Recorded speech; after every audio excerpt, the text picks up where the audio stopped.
Yes, yes. Welcome in. We are back with another edition of our Topps Project 2020 artist interview series on the Skee Sports Card Show.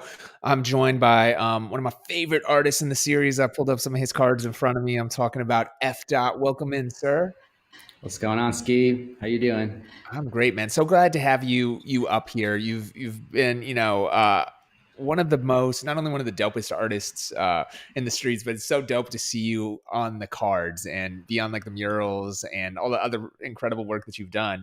To join in on this project centered around baseball cards in the hobby, and we're going to do something special. We've got a bunch of giveaways. We're live on multiple platforms, Twitch, YouTube, etc. Shout out to everybody in the chat.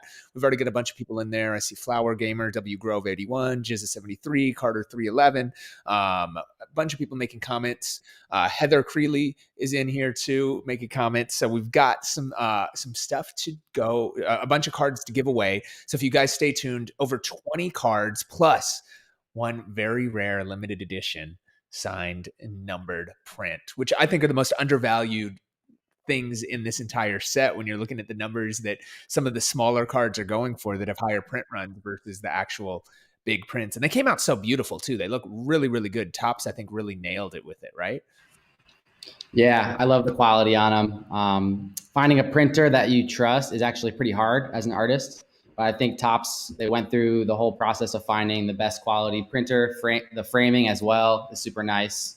I'm happy with them. They've been sending them to me. I have a couple in the other room. I might go grab one before the video's over. Yeah, man, we can't wait. We got to see how they look. They look really, really good in person. That's an interesting point. And I've always wondered that from a print perspective. There's, certain art houses that you come to trust and they come to really do a good job.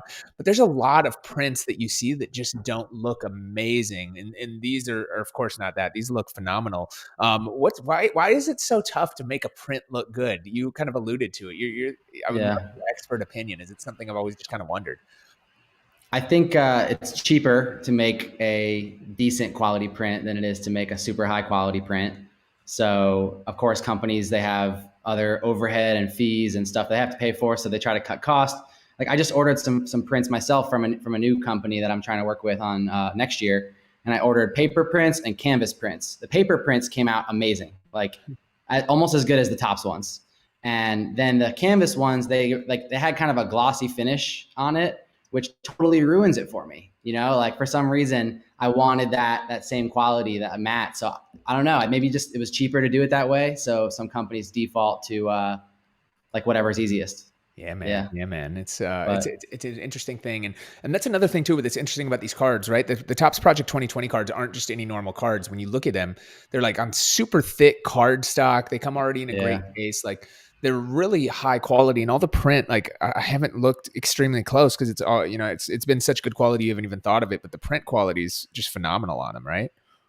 Yeah, I'm really happy with it. This is one of my favorites from this set. This is the print that we're giving away as well. That's, and that's the one that I missed. I love that Willie Mays. That's probably my favorite one that you've done. Just the way that you outlined, like you nailed it with that. That was a fun one, man. It's been cool to see the evolution from first card till now, just because I feel like my process has changed. I've gotten a lot more respectful and into the research, I think. I actually made a super silly mistake on this card, the first iteration. Like I had his nickname messed up, and it's because I wasn't the hugest Willie Mays fan. I got to do research, A couple of my favorite players are in this set, but Willie, like I feel like I'm doing a lot more research on the players these days. And those first two cards, McGuire and Willie Mays, I kind of just went for it. I didn't really think too hard about my approach. I just went for it. So that's interesting to talk about. It's interesting when you think about kind of the approach, especially as the series has evolved, right? Like what was well, actually we'll dig into that. Let's talk about your history on kind of baseball as well. Cause you played as a kid, right? Yep. I was always a short kid, so I didn't get played that much. I was like smaller than everybody else, but I was on the bench a lot. But then one day I got a triple and then another triple. So 2 triples in the same game. So I got and then I retired and I was like, peace, I'm out. So, I used to play baseball as a kid. That's a real story. But after a while, I discovered skateboarding. That became my main passion. So for a while, I lost my love for baseball, and this project has really brought it back for me. It's true. That's kind of what cards has done, and that's one thing why I a reason I really like this hobby is that it makes you feel that much closer to sports. And as you're collecting, you get more into it. You get more into the stories behind it. And when you get people's cards, especially if you get a rare or a limited card, you really feel like a connection and you start rooting for them. It's really an interesting way to kind of dive in and get excited about any sport, which is so cool about this. Now, growing up, what were your teams? I see the Mets in the background. Well, actually, I am a Yankees fan for Ah, sure. because you do that's just for the Um, stadium series, huh? yeah, yeah. So the Mets, I had to do the Mets and the Yankees, which I'm not like a hater. Just because I'm a Yankee fan doesn't mean I hate the Red Sox. I was at one of the Subway Series games. I was rooting for both teams. You know, I just wanted to see a New York win. Yeah, I'm a New York fan first and foremost, and if I had to choose a team, it's definitely the Yankees. No, But not a bad Mets one. would They've be had they've won a couple things. Mets would be second favorite team, and then after that, I think Baltimore Orioles. I got a lot of friends in Baltimore. I also just love the branding. I love the orange, the old classic logos. I think I nerd out just as much about the cards and the game as much as I do like the old school logos from these teams. That's what's so cool, and I'm holding up the Cal Ripken card, the Orioles card that you did, which is one of it just it's such a ill design in the story. I love how you put the Iron Man with the like little like 8 ball thing in the middle of it. It's these cards and these logos of baseball players. Like even if you're not into them, I think Project 2020 has done something interesting in bringing in so many new people to the hobby and so many new people that might not even be into baseball as a sport, but these are pieces of art. And what's so cool about MLB and with baseball cards specifically is the legacy. The baseball cards are the longest of any running sport. There's something that these iconic designs, not only of the cards themselves, but as you said, like the logos, right? Like everybody knows that NY logo, even if they've never watched a game of baseball, they've seen that hat. The Orioles logo is something that stands out for that. It's got to be fun kind of touching it and remixing this in essence in your own idea with projects like Project 2020. It's really fun, man. It's cool. Like I was just thinking about this the other day, how the baseball hat before everybody wore caps, right? Yeah. It was a baseball cap, and it had a logo on it that meant something to these people. And now everybody wears baseball hats. They don't call them baseball hats anymore; just call them hats. Yeah. But I think those logos and that visual language of what first existed on those uniforms is still like so meaningful, even if you don't follow the sport. It's still like so classic, and getting to redraw like the Yankees script logo. Oh man, just all my childhood dreams really coming true with that project, with that one card, really, the Yankee Stadium. It's amazing, man. It's amazing. Now, let's do the first giveaway right now. We've got a bunch of people in here and they're Yes. asking some questions. So let's see. Let's start it off by asking people what the first card that Efdot does was in the series. The first person to answer correctly on either YouTube or on Twitch will get the card. I'm monitoring both of them right now. So that'll be the first giveaway. Jizza says McGuire. Is he right? He got it. He got it. Jizza That's always it. wins. Jizza's got one of those. So Jizza 73, you got another card. There's the McGuire we're holding up right now. Shut everybody in here. What was your approach to that McGuire card? And because I So know this that's the first one that was, you did, yeah. and I'm sure that it's changed. How did you first approach this series? It's funny because when I first found out the 20 players, they sent me the files for the cards that I was going to be remixing. I didn't know the order. I didn't know McGuire was going to be first yet. So I actually did Don Mattingly as my first sketch. And I did an Instagram live stream, shared the process. That was like my first exposure to the hobby, really. And then that card's actually out right now, the Don Mattingly. It took until card number 18 in my set for it to come out. But then I found out the order for the cards, and I took a similar approach on McGuire. The background here is actually inspired by a special person in my life who kind of got me into art in the first place, and that's my grandmother.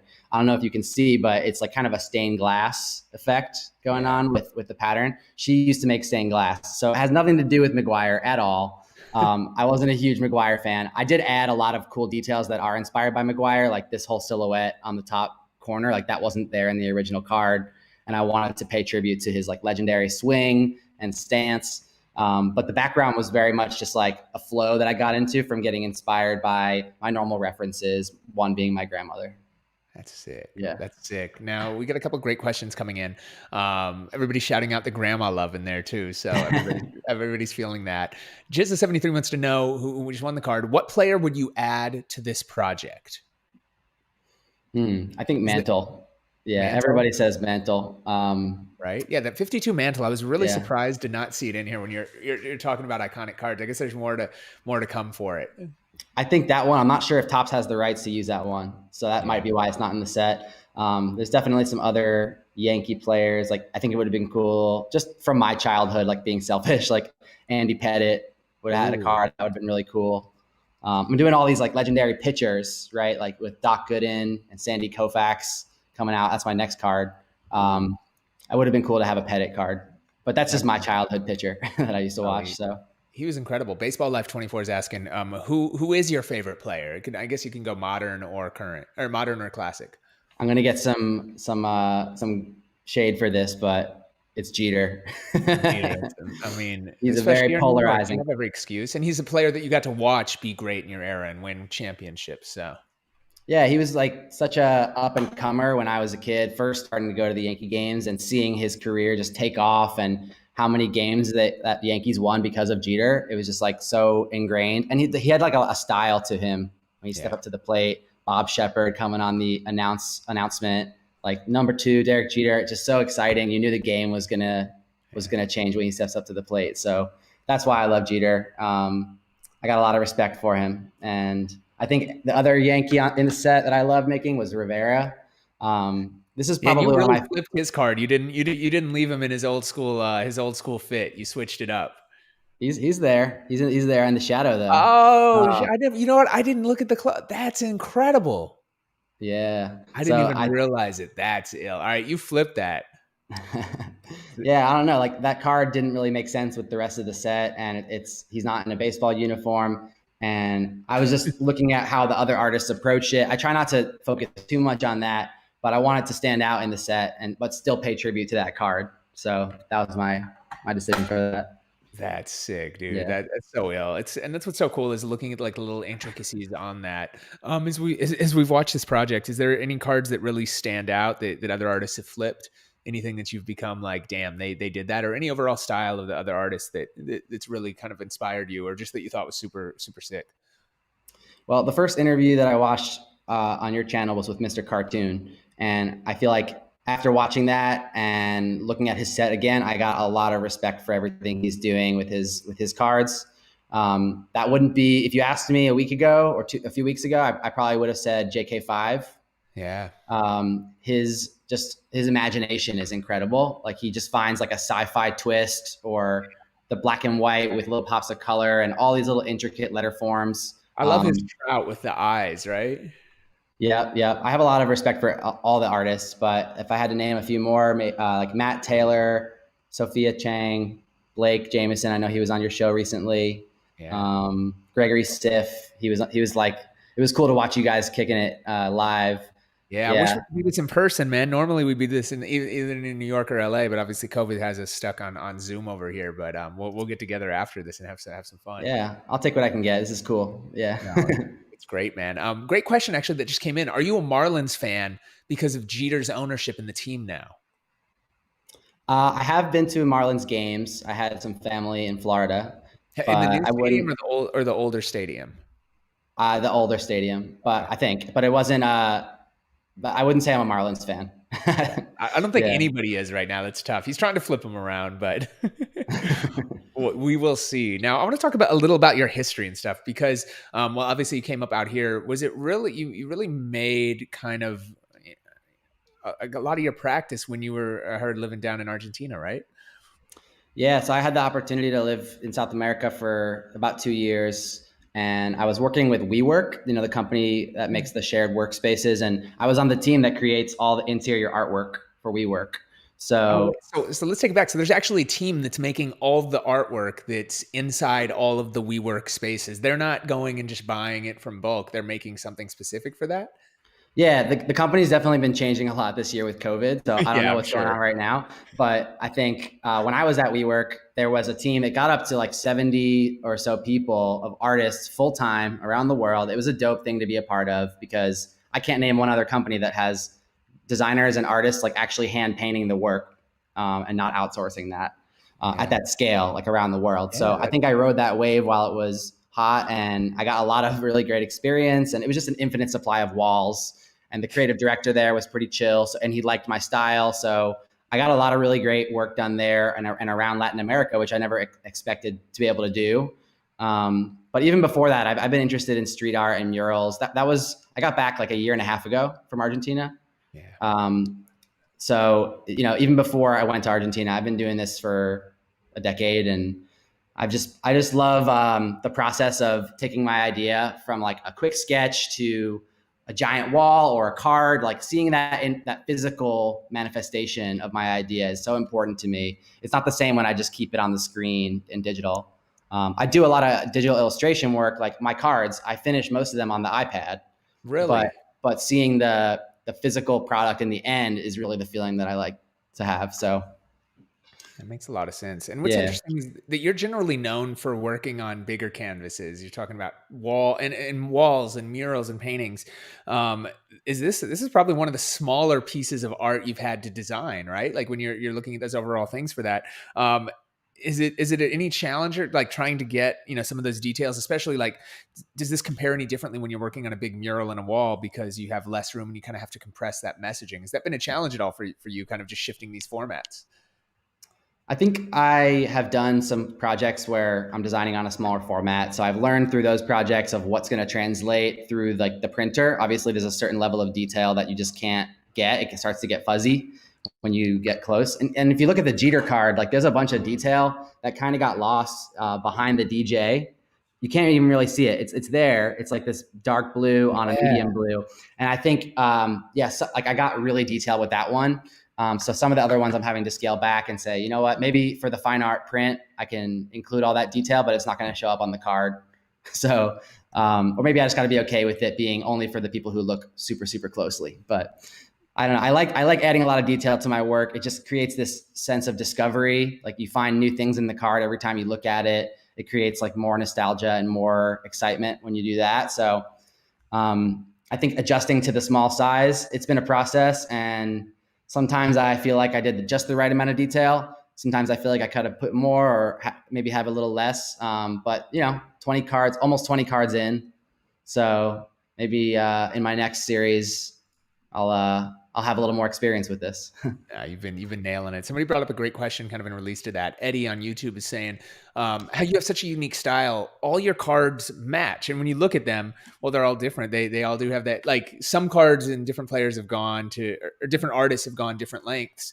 You kind of all lined yours differently." And he's asking, "What are you going to do differently on your final card as we are approaching the end of Project 2020?" Hmm.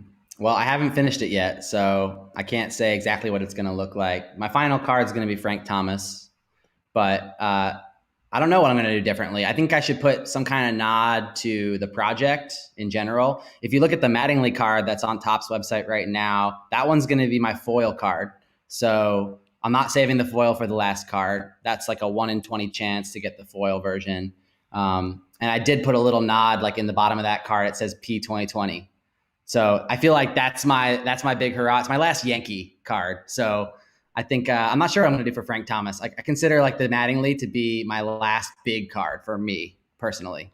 That's sick. Yeah. That's a great way to put it. People are commenting, Zach's commenting out there that he said you're amazing with the Easter eggs in there. Is there any real like ill thing that you've done in this series so far that really stood out amongst all the cards? I know you just pointed out Jeter, so I'm going to assume it's that because that's your favorite player. But beyond that, is there any other examples of you have that might have gone over people's heads? Like if you look at Cal Ripken, and I hinted at the 8, people can obviously see that. You have so many different intricacies and Easter eggs. What Yeah. are a couple other examples from the Topps Project 2020 series that we should call out to make people aware of? Okay, so there's a bunch of these. And first of all, thank you guys for just being down to look at my cards and enjoy like all the details. I put a lot of time into them, and I just hope that everybody who buys it like actually spends time looking at them and enjoying all those little things. I think in the third card, which was Nolan Ryan, this was when I started to take the Easter eggs more seriously, putting in the Ryan Express like as an actual train. Um, And then after that, Ted Williams with the fighter jet. The fifth card was Tony Gwynn, and I think this is the one where I included the most subtle Easter eggs. And if you look at the bottom corner here, sorry, this one, you can see the border. It looks like it has like some dots and dashes. That is actually Morse code. So I'm not going to tell you what it says, but if you have the card and you look closely at it and then you go translate it in Morse code, it's a Tony Gwynn reference that I like translated into Morse code. Tony Gwynn doesn't, there's nothing having to do with Morse code that is specifically about Tony Gwynn, but this is a message that I included in the card that probably barely anybody caught. That is insane. Have people called that one out yet? Have you seen anybody answer it correctly yet? A couple people saw it.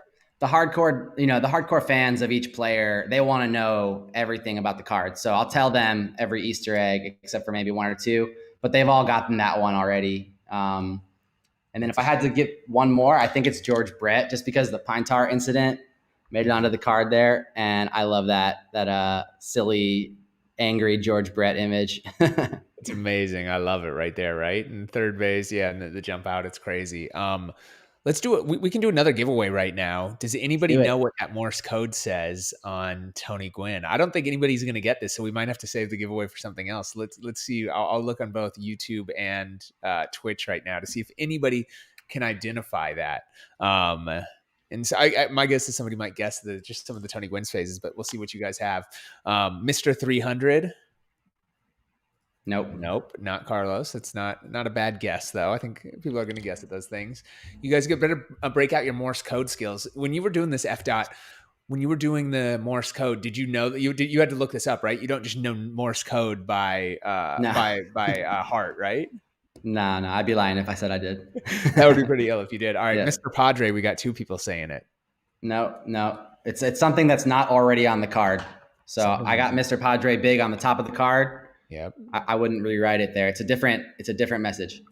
I got mine right there too. If I knew Morse code, let's see. Let's give us a hint. How many words is it? I'm looking at, is it 3 words? It's actually just 4 letters. It's 4. Oh, wow. Okay. 4 letters. Let's see what somebody says. Ooh, I'm going to try to take a guess at this too. So I'm not going to obviously be eligible to win. Somebody guessed San Diego. That's not it. That's more than 4 letters. Damn, that's a crazy tough one. So is it the same? Well, these are good hints. Let's see. Oh, foul. Nope. PHHF. Oh, here's an obvious one. This is probably it. Hits. Nope. Oh, wow. We're tough out there. All right, we'll give you guys one more second. If not, we're going to move on. And nobody wins that card. I can tell you the. Do you want me to just leave it a mystery? Let's give it another minute. I think somebody's going to go do some research and try to find it out. I'm going to put it in. We'll leave this up.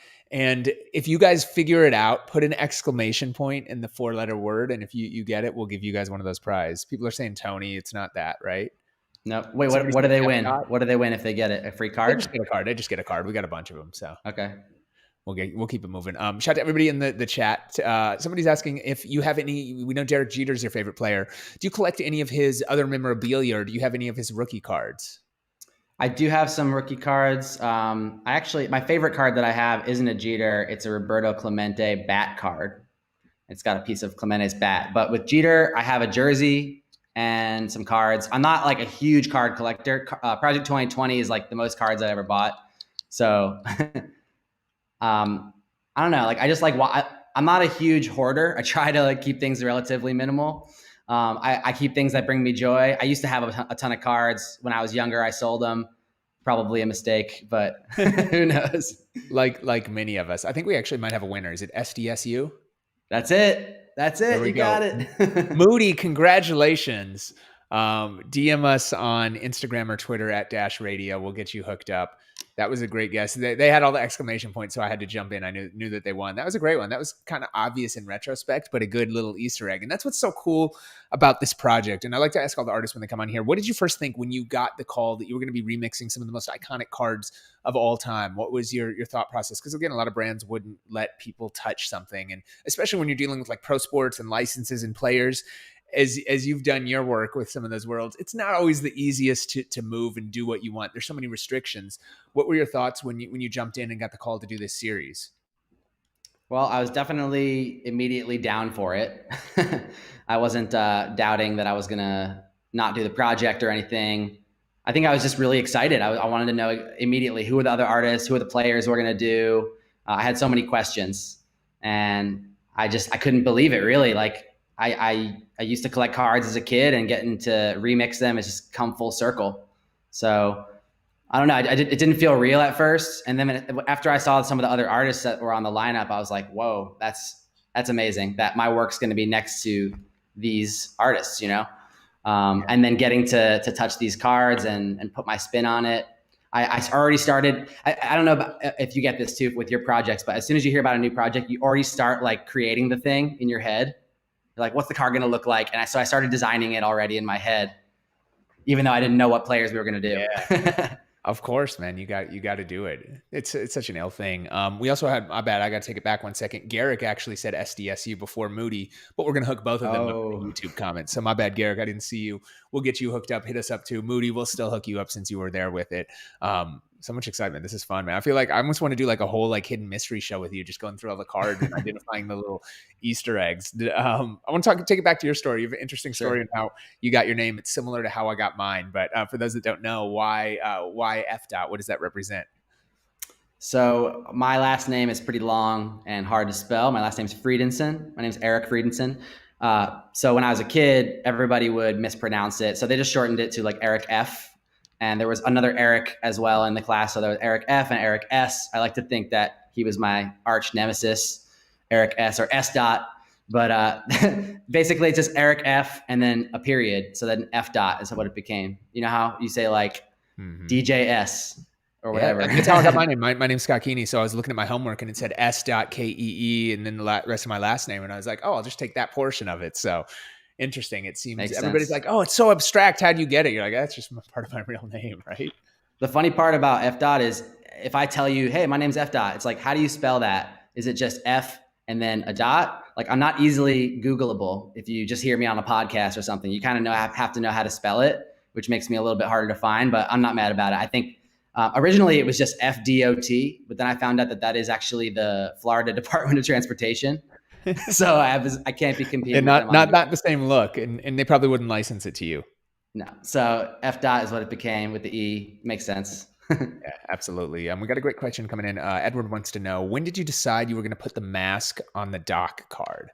So I love it. One of my favorite cards, especially it's such a telling time of 2020, right? Like wearing, a surgical mask over his face. And of course you gave him like the clean green little wave mask and those things.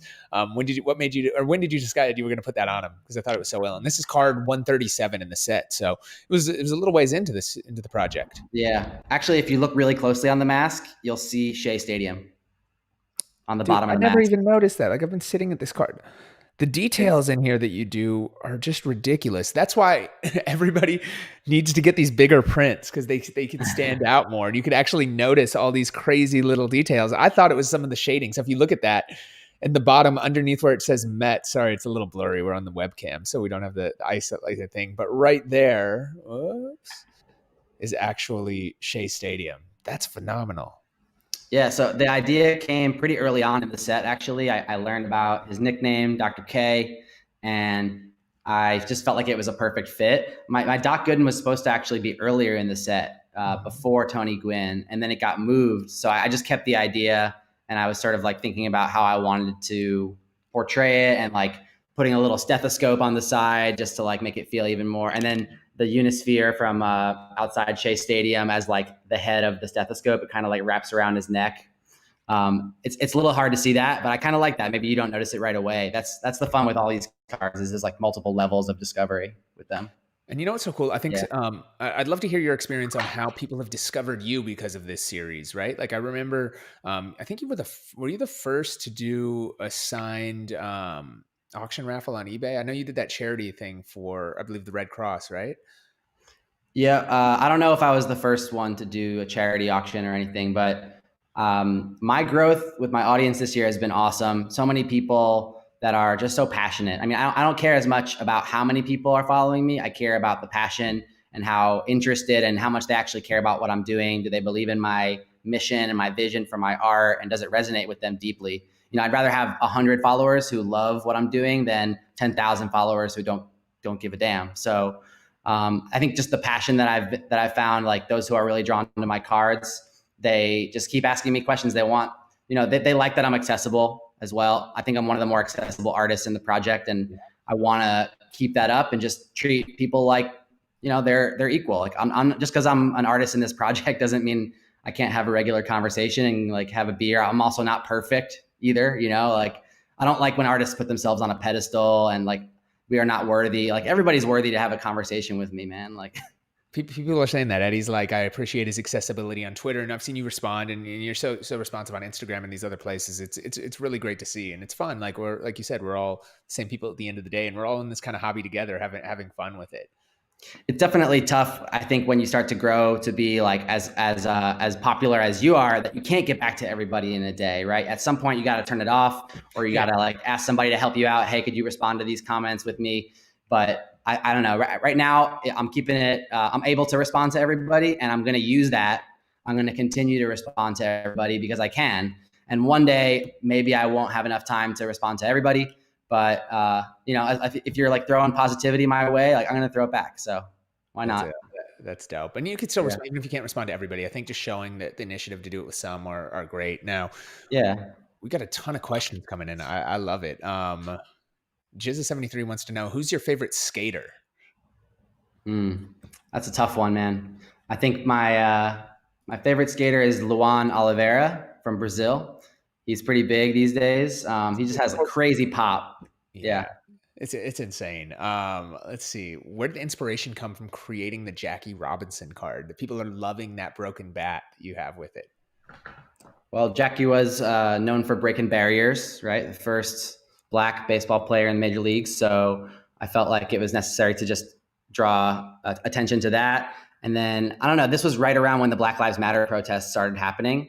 And so it was an opportunity for me to speak to that a little bit. In the top corner there, you can see the justice sticker. Jackie was in the civil rights movement. I just tried to encapsulate what Jackie was all about. And that's what I'm trying to do with a lot of these cards. Some of them I'm keeping a little more simple, but when I have the opportunity, and especially if the player had like a larger than life personality off the field, I'll try to work in some of that into the card. You can see in the corner here, there's a bunch of other sports that Jackie was known for. The Kansas City Monarchs, I found a way to work that into his name. So the KC, even though this is a Brooklyn Dodgers card, paying tribute to the Negro Leagues where he came from, Ebbets Fields inside, just all the little research bits that I was able to find on Jackie Robinson. I watched the documentary. I think my favorite part is the quote that kind of wraps around this circle here. Life is not a spectator sport. And I felt like that was super relevant, especially when the card came out.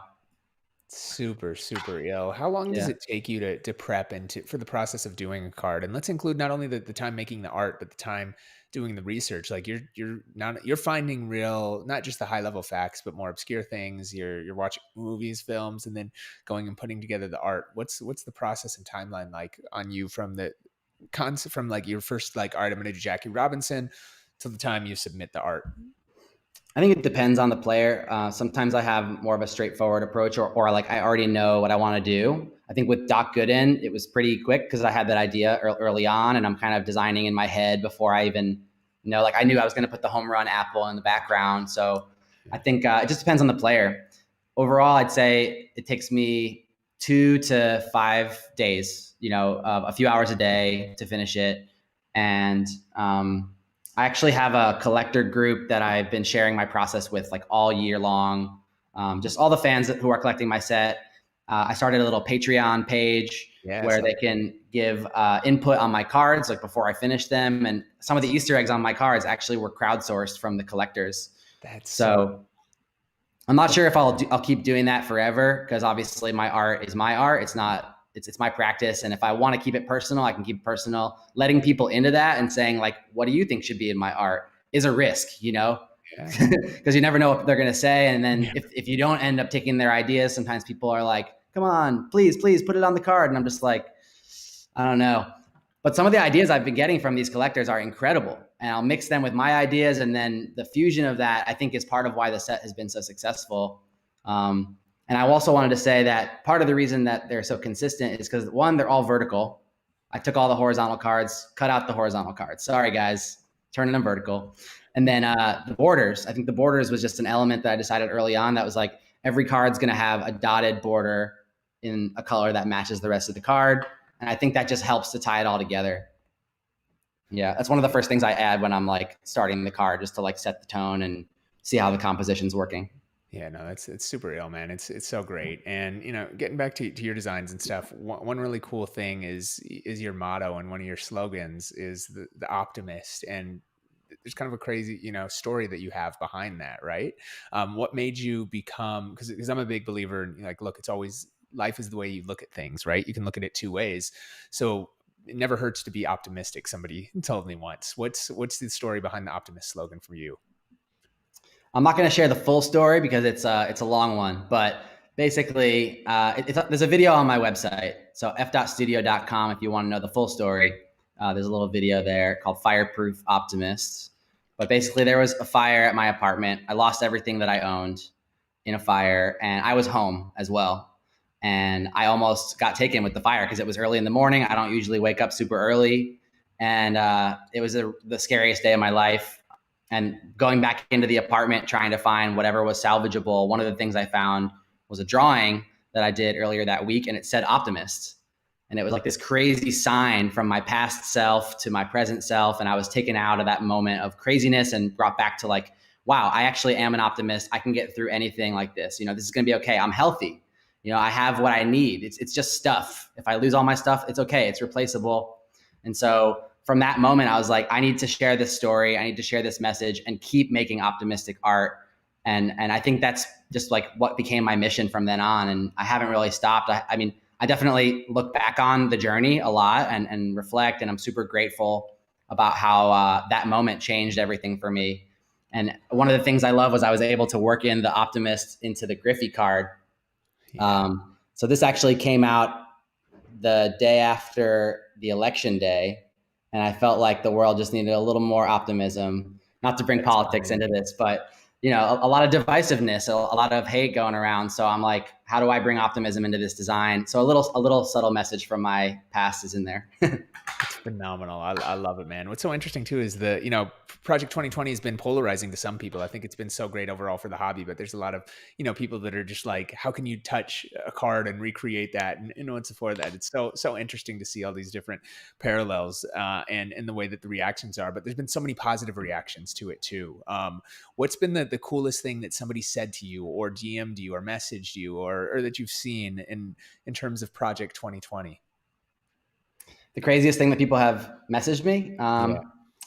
I think just seeing how the kids, like the collectors will buy the cars, they'll share it with their kids and they'll bond over that, or they'll share it with their dad, and their dad is like older and they'll be able to take them back because it's a player that they used to watch. So seeing the bonds between father son or mother son or whatever it is, father daughter, like the connections across generations, I think has been most exciting for me.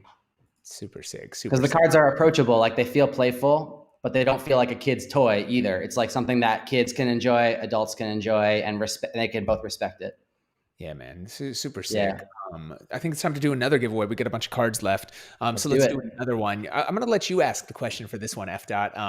We'll find out who gives you the first answer. We'll look both on YouTube and Twitch.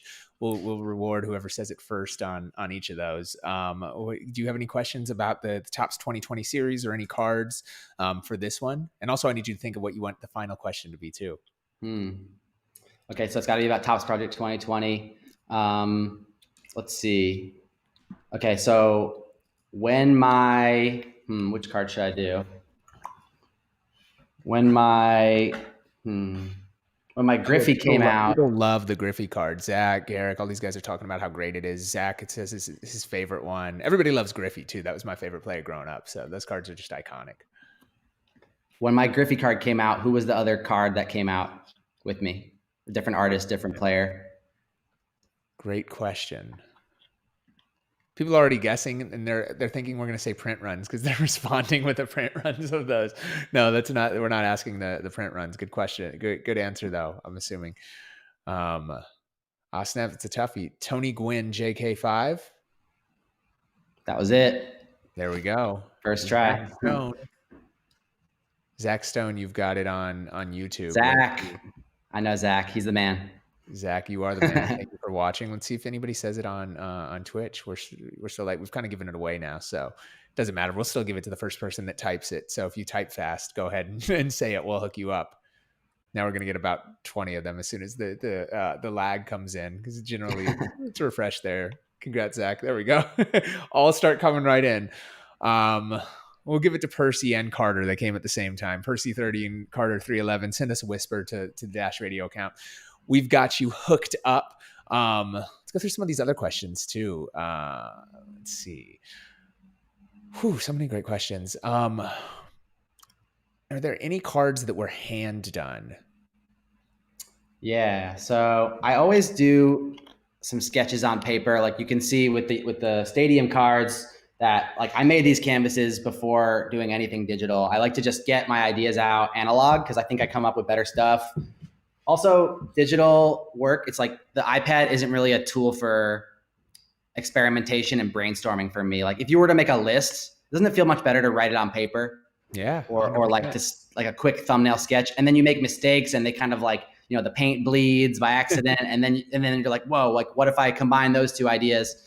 So I think I always start analog, but I always seem to want to finish it digitally because I have more control, I have more colors, more textures that it would just take way longer to create them analog and I wouldn't be happy with the result. So, and you know, since I have to make 20 of these across the year, I got to speed up my process. Yeah, so right. There's always an analog component, but there's always finishing it off digitally. And even some of the artists, you'd be surprised, like some of the coloring on JK5's cards, like I have a feeling some of that was done digitally.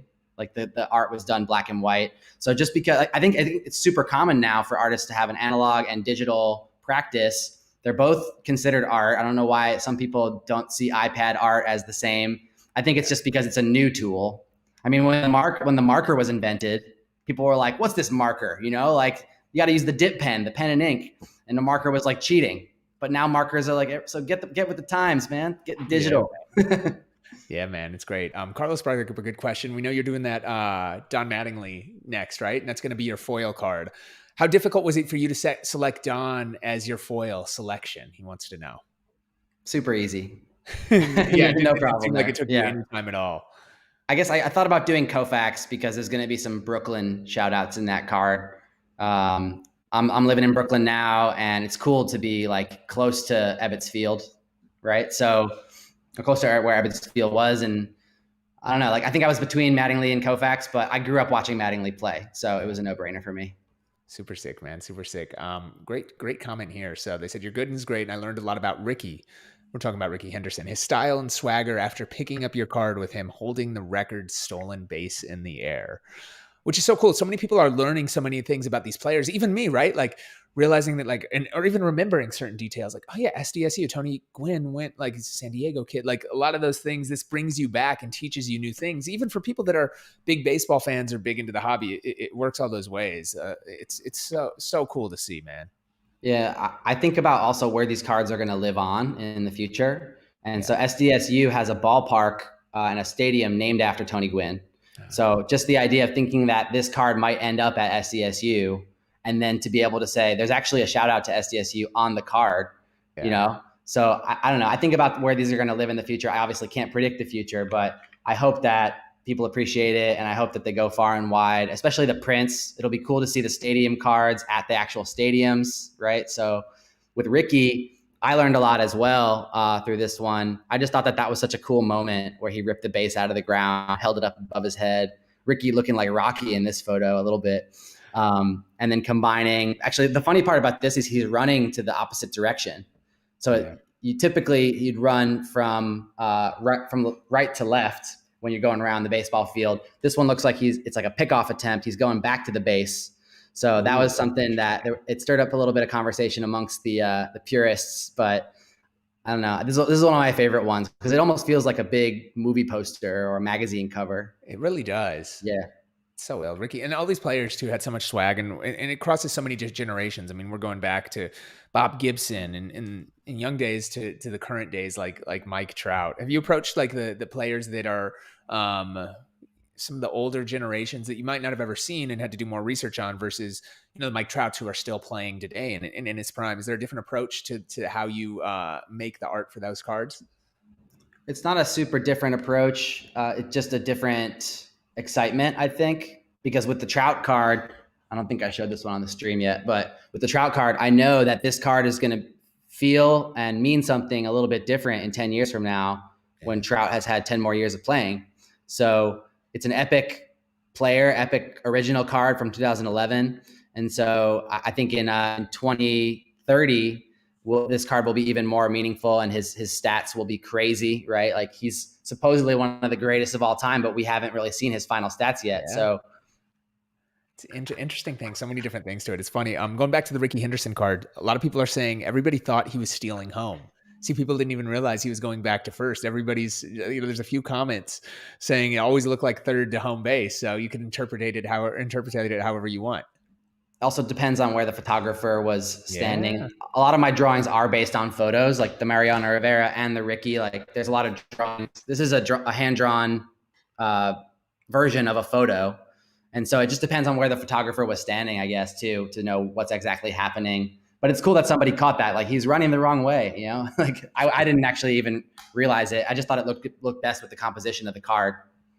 It's phenomenal. That photo. Yeah.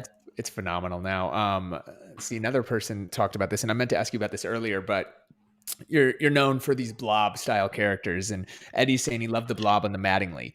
How did you come up with using the blob throughout your art? Because that's been something consistent across, before even Project 2020, a lot of the murals and other projects you've been doing.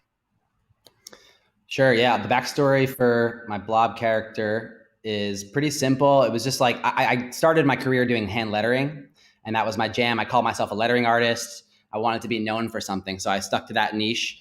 And I think a lot of my letters had blobby qualities to them. Like, there wasn't a lot of negative space between the letters. They were kind of squishy and round and organic.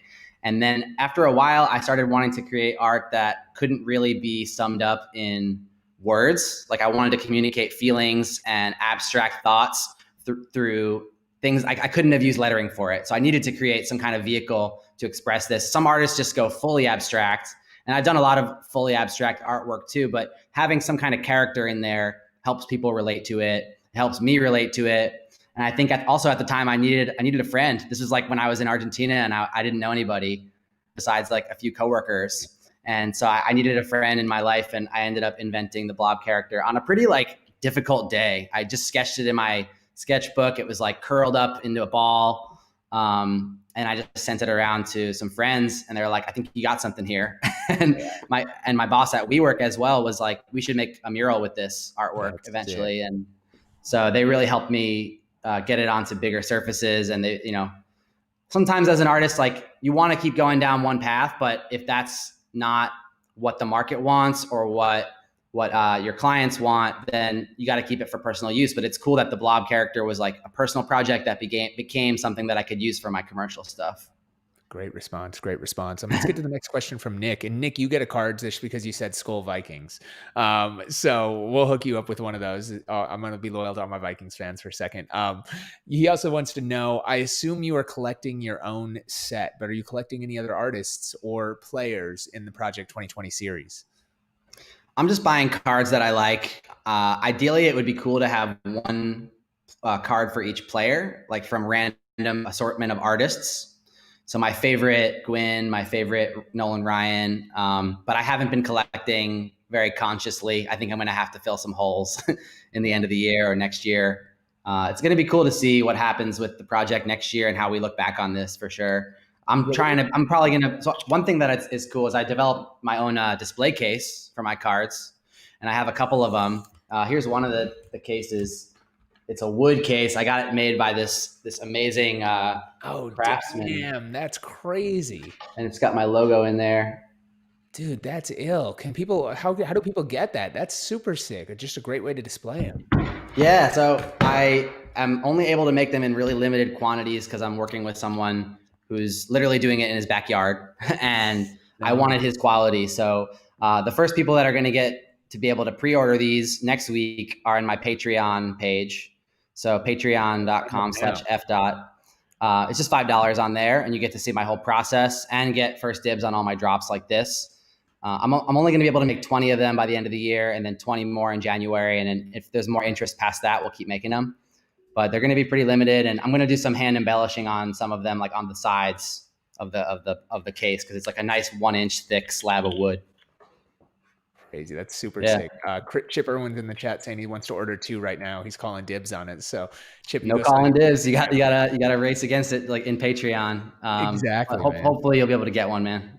Absolutely. It's super sick. Let's see. Dwayne says, who's your favorite artist of the project? We kind of talked about that and your favorite card so far. It's too tough to choose one. And what's so dope too is seeing you collab with other artists in this series too and work on other projects. It's really ill to see kind of how this community has been formed, right? And all the connections that have been made because of, baseball cards. Yeah, the only other artist that I've been able to collaborate with in person this year for the Project 2020 cards was Blake Jameson. His studio is pretty close by, and I was just able to drop by. We made this Babe Ruth design. We called it Blob Ruth, and it's been really cool getting to chat up with him and just follow each other through the project. I think out of all the artists, I've gotten to know him the most, but I hope that I can meet some of these other people pretty soon. Yeah, no, super, super sick. Let's take it to another question before we are almost out of time. Damn, this flies by so quick. Good question right here, just from Topps. So Heather wants to know, would you do a Star Wars series of cards if Topps wanted you to do that? Hell yeah, I would do a Star Wars series. What would you do? So if you had a Star Wars series with Topps, what would you, and say, what character would you be most excited to do? And what would you flip them first response without thinking too deep? If you had like a Project 20 style thing. Yoda Blob. Yoda Blob. That would be, I mean, Yoda kind of is, that would be so ill. You've just got to do it. Let's make it come to life. Topps. Let's make that happen. Yeah, they have a Star Wars license, right? I hope it can happen. Yeah, we'll see. Project 2020 on the Star Wars side. I got my hands full with these stadium cards. I don't have any confirmation yet, but I think there's going to be at least 5 more. Wow. We've been talking about it, but nothing confirmed yet. It just makes sense because the popularity has been good this week so far, and I haven't seen the print runs yet, but I think if they're decent, Topps is going to want to do more of these stadium cards. And then I got a lot of other projects coming up, so we'll see how much time I have next year for Star Wars. They're all super cool. We're going to do one more question from Edward, who, speaking of that, said, did any of your print runs surprise you? I would love to hear this because you got to witness it and watch it grow. You had some of the early big runs, and then we saw kind of the run up in the summer and the prime height of this. Did anything surprise you? Was definitely blown away by the Tony Gwynn print run. That was right at the height of the project. Didn't expect that many people to buy the card, and that was, that's going to be my highest printed card. It was like around 35,000. Wild. And we still couldn't figure out the Morse code in time. Yeah, right. I think the McGuire, actually, the first one, I had no idea. People had no idea how popular this project was going to be. Yeah. That's why everybody slept on these first few cards. Like, I only bought 5 of this card. And dude. Yeah, so I think I was surprised to see, like, wow, this print run was around 1,400, I think. Yeah. And I thought that was really high because I didn't really know what a high print run or a low print run card is back then. Yeah, and you're used to like art prints, right? Where it's very, very limited. Yeah, I mean, I collected cards, but when I was a kid, I didn't really focus so much on the print runs. It was more just the art on the card. And yeah, I think I was just like, wow, there's 1,400 people that wanted this card, or at least 1,400 copies of the card that went out to people who ordered it. And I was stoked. Like, that was probably the most surprising one. Super, super sick, man. Super sick. We appreciate you guys all rocking with us. Shout out to everybody in the chat that's going live tonight. Yeah, you've been a great host. Shout out to you, Skee. I appreciate it, man. I'm just honored to be in here. Like, I'm such a baseball card fan. I'm such an art fan too. So even before the cards, I've been following and seeing your work all over. And just once you got to the cards, especially with the designs, has been so ill. So thank you for hanging out and taking the time with us. And again, we'll do it next time in person. Hopefully next year after the Star Wars Yoda card or something. So. Did we give away the fine art print already? Is that the last giveaway? It's the last giveaway. So do you have a question ready? We got to make it something good. Do do you have a question that we'll think of it for a second. So what I want everybody in the chat to do, because sometimes on Twitch and YouTube Live, the browser's cache, especially if you've been watching for a long time. So actually the earliest watchers don't have it. So what I want you guys to do, we're going to take a second to think of the question, refresh your page right now so you get the latest stream, because it'll give you a better advantage to actually win. Don't worry, we're not going to ask the question. We're going to identify it right now. If you're on YouTube or Twitch, take the time right now to refresh as we get this question ready. So while they're doing that, Efdot, you got a question ready that's good enough? I mean, this is going to be a big giveaway. I love this artist print series. So again, if you're not familiar, there's a limited number, 399, I believe, right? For the artist prints, I think it's 99. Oh, sorry, for the artist prints, 99. For the regular, it's 399. So dope. No, it's not 99. It's numbered to 99, but it's priced at 399. Oh, that's what I'm that's tripping right. at. No, my fault. See, there's too many numbers in the 2020 series. That's cool. But what's so ill is that you get to see all of these cards in their full glory, and you're able to identify all the small things, especially when an artist like Efdot, like all the little details that you're missing out, you can get a bigger, George Brett and stuff right there. So it's super, super sick to see these in person, and the print quality is so high. And I actually think, we were talking about, I've talked about this with a couple of the artists, but I think long-term the value on these is going to be ridiculous, because some of the cards themselves are actually selling for more than the prints. And there's even at your lowest print run, right, of say 1,400, there's only 99 of these. And there's something that you can put on your wall. You can do a little more with them. And there's not many places you can get an Efdot print for that price regardless. So it's a super ill thing. I suggest everybody, if you're a fan of it and you see a card that you like, buy that, because I think this is going to be one of the most valuable things long-term for that. So anyways, I've done my pitch and spiel on why I like it. And yes, Topps is presenting this, but I truly am a fan of it. And I really believe that. Otherwise I wouldn't be just saying that for no reason. But we're going to give away one of this Willie Mays one. I'm going to get my alias ready so I can try to win. I don't even know the answer to this. Efdot, do you got a question ready for us? I'm struggling with this, man. I'm trying to think of, okay, wait, I got it. Okay, so on it's not a Project 2020 question. It's about the stadium cards. Is that cool? Okay, so let's do this. And the way that this works, again, I'm watching both Twitch and YouTube right now. The first to comment on either one, that pops up will win this Willie Mays print. Efdot, take it away. Okay, so if you look at the Yankee Stadium card that I made, there's a ticket stub on there. There's a date on the ticket stub that's kind of being covered by the thumb. So what is the date, and why did I choose that date? Great question. What is the date, and why did he choose that date? 1992. Let's wait and see. October. The year is irrelevant. Well, not really, but it's more about the October. Okay. So we're getting that. You've got to respond to both parts of the question, right? What's the date? Why did I choose it? It's not, don't worry about the year. September 27th. Is that the right day? It's on the Yankee Stadium card. You guys can see it. I don't have a card here because I haven't got it in person yet. All right. We've got September 27th, October 17th, October 13th, October 12th. That's the date, October 13th. But why did I choose October 13th? First person to get that. We've got it. Is it your mom's birthday? That's it. You got it. Carlos Alvarez. It's also a really epic game at Yankee Stadium from the American League Championships. That's what everybody said. There's some other ones like ARG, ARC is saying 1013 ALCS. I saw a couple of those. But the reason I chose that game, it's because of my mom's birthday. We were at that game. So. Ooh, Bubba on baseball was close. He actually answered before, but he got the date wrong. He said September 27th, but great try, Bubba, man. Ooh, so close. Bubba, we'll hook you up with a card just because you had the messaging right. We won't get you the print.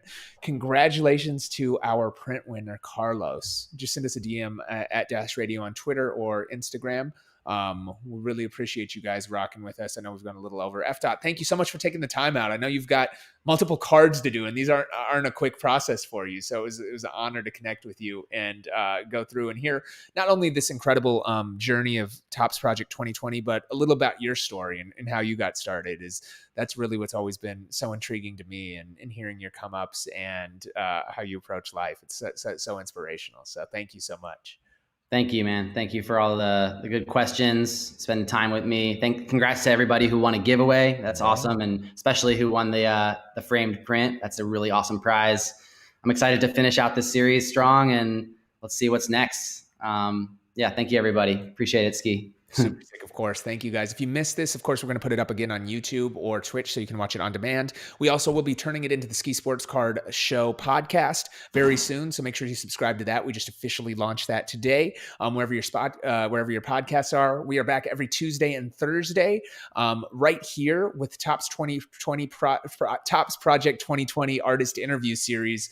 Efdot, of course, crushing it here tonight. Next week, we might move some times around as we are doing a festival or even the channel. So make sure you log on to cardhouse.net if you want to get the latest for that, as it might not be here on Dash. We're still identifying that. But thank you guys for all the great questions, for rocking with us. And again, one more time, Efdot, thank you again. We will see you guys all next time. And 2 cards left, Mattingly and... Well, Mattingly's out right now, but it's gonna. The last 2 are Frank Thomas and Sandy Koufax. That's right, Thomas and Koufax. Yeah. The Mattingly's the foil. So Mattingly is the foil, and the Thomas and Koufax. Can't wait to grab them. Make sure you grab those last chance and go buy one of those prints. I'm gonna go try to buy a Maze one right now, so I'm gonna sign off.